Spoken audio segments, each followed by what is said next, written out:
commence il y a environ 20 millions d'années. L'Islande est née de l'accumulation d'éruptions sous-marines.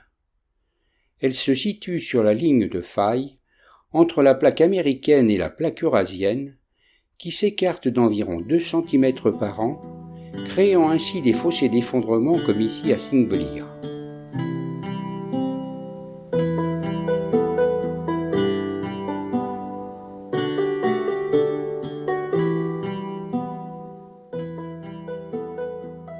De tout temps, la géothermie a été exploitée.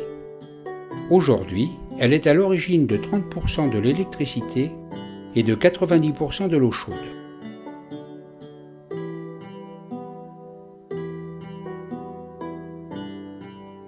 La centrale géothermique de Hellissédi est alimentée par 61 forages creusés entre 1000 et 2200 mètres. La centrale a une puissance de 303 MW d'électricité fournie par 7 turbines et de 133 MW d'eau pour le chauffage urbain.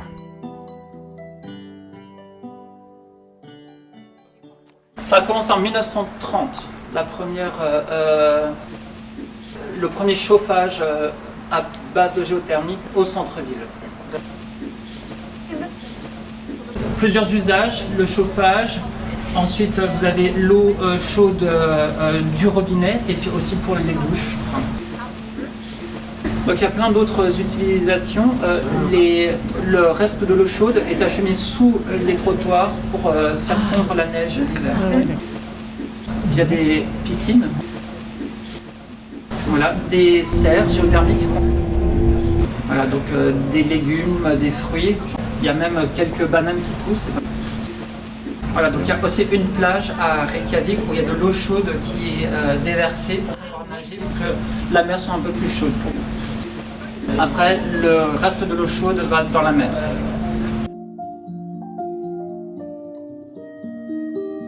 Le Vatnajökull dissimule des volcans sous sa calotte glaciaire. En 1996, le Grímsvötn entre en éruption. Les eaux de fonte, en s'infiltrant, rejoignent un lac sous-glaciaire. Sous la pression, le lac cède. La débâcle se produit. Une vague gigantesque de plusieurs mètres de haut, ainsi que des icebergs de plus de 200 tonnes, déferlent sur la plaine du Skeiðarársandur. Si cette crue ne fit pas de victimes, 3 ponts seront détruits, ainsi qu'une dizaine de kilomètres de routes côtières.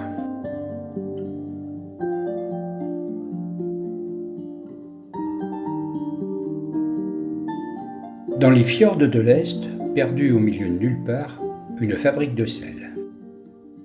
The whole salt-making story here began in the 17th century when the Danish king had a son. Voilà, donc au XVIIe siècle, ici, il y avait déjà une fabrique de sel que les Danois ont implantée ici pour exploiter le sel.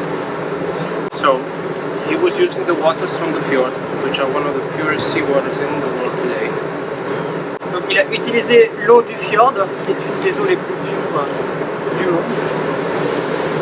And he was using the hot water springs that we have here in the Reykjavik springs. The water is 97 degrees Celsius. Voilà, donc il utilise l'eau qui sort à 97 degrés pour extraire le sel. Des capteurs situés au fond du fjord récoltent l'eau de mer. La salinité est de 4%. Elle est amenée dans ce bâtiment où elle est chauffée par des radiateurs alimentés par de l'eau géothermique. Après évaporation, la concentration monte à 20%. Elle est de nouveau chauffée dans cette outre locale jusqu'à obtenir une concentration de 28%. Le sel se cristallise et plonge au fond du bac. Il est récolté puis séché. Donc ils utilisent très peu d'électricité, elle est produite par la géothermie et c'est l'eau chaude finalement qui permet d'extraire ce sel, très peu d'énergie électrique.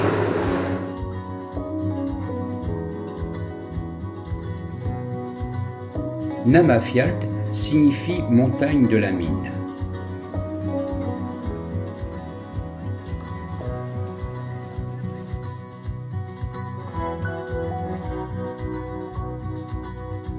Lorsque l'eau descend dans le sol et rencontre des zones de haute température, elle remonte chargée d'hydrogène sulfuré qui se dépose sous forme de soufre. Il fut exploité pendant plusieurs siècles pour faire de la poudre à canon.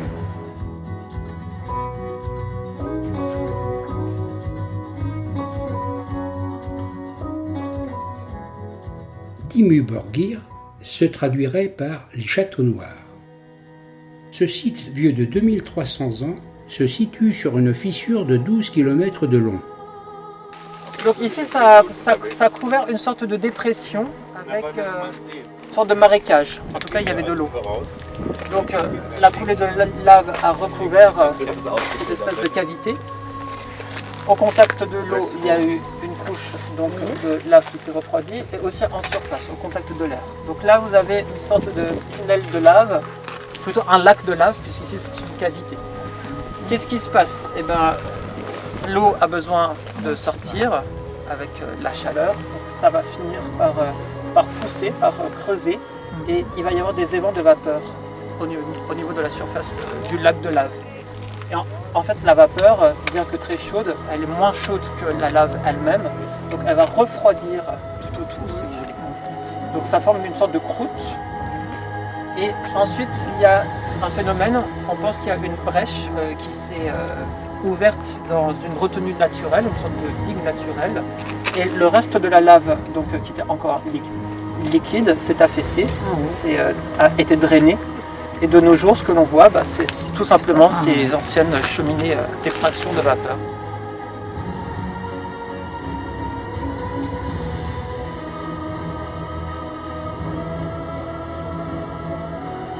Gésir donna le nom au phénomène naturel des geysers.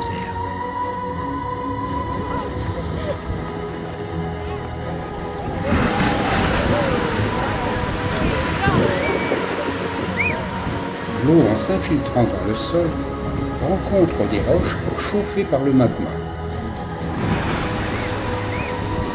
La pression augmente et l'eau est expulsée rapidement sous forme de jets d'eau bouillante.